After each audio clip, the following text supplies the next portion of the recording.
Who is Poseidon? Poseidon is one of the most powerful gods in all of Greek mythology. He is known for his immense strength, his ability to control the seas, and his many, many lovers. But who exactly is Poseidon, and why should you care? Well, let me tell you.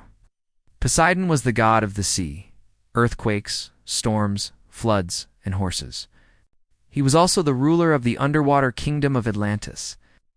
Now, Poseidon wasn't always the nicest guy. In fact, he was known for being a bit of a jerk, but more on that later. Let's talk about his family. You see, Poseidon was the son of the Titans Cronus and Rhea. And no, not that Cronus and Rhea from the band. These are the actual Greek mythological figures. And just to be clear, Poseidon wasn't the only child. He had several siblings, including Hades, Hera, Demeter, and Hestia. Oh, and let's not forget Zeus. Yes, Poseidon was actually Zeus's brother. Now, when Cronus and Rhea had their first child, a boy, they were expecting a girl. So when the baby was born, Cronus, who was also the king of the Titans, was so angry that he swallowed his own son. This wasn't exactly an ideal situation. So when Rhea gave birth to her second son, Zeus, she hid him away on the island of Crete and gave Cronus a rock, swaddled up like a baby, to swallow instead. This time, Zeus grew up, took his revenge on his father by making him throw up all the rocks he had swallowed, including his previous swallowed son, and then defeated the Titans once and for all. After that, Zeus, Poseidon, and Hades decided to divide the universe among themselves. Zeus would rule the sky, Poseidon the sea, and Hades the underworld, and that's how we got the whole Greek pantheon thing.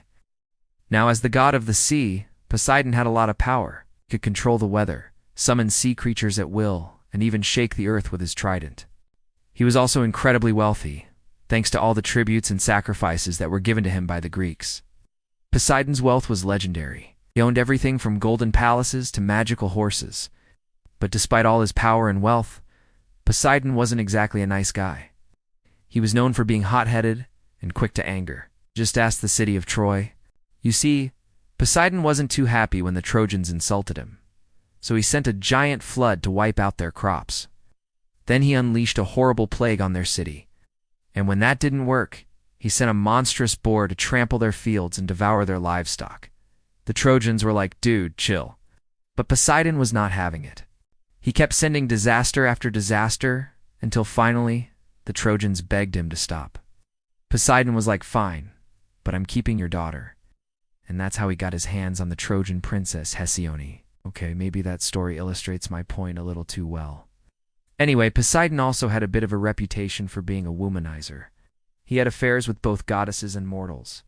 And he wasn't shy about flaunting his conquests. In fact, he was so proud of his many lovers that he built a huge temple to himself on the island of Delos, complete with a golden statue of himself in all his glory. So yeah, Poseidon was pretty awesome. He was a powerful god with a lot of money and a serious case of daddy issues. What can I say? Thanks for watching, Miss Tex.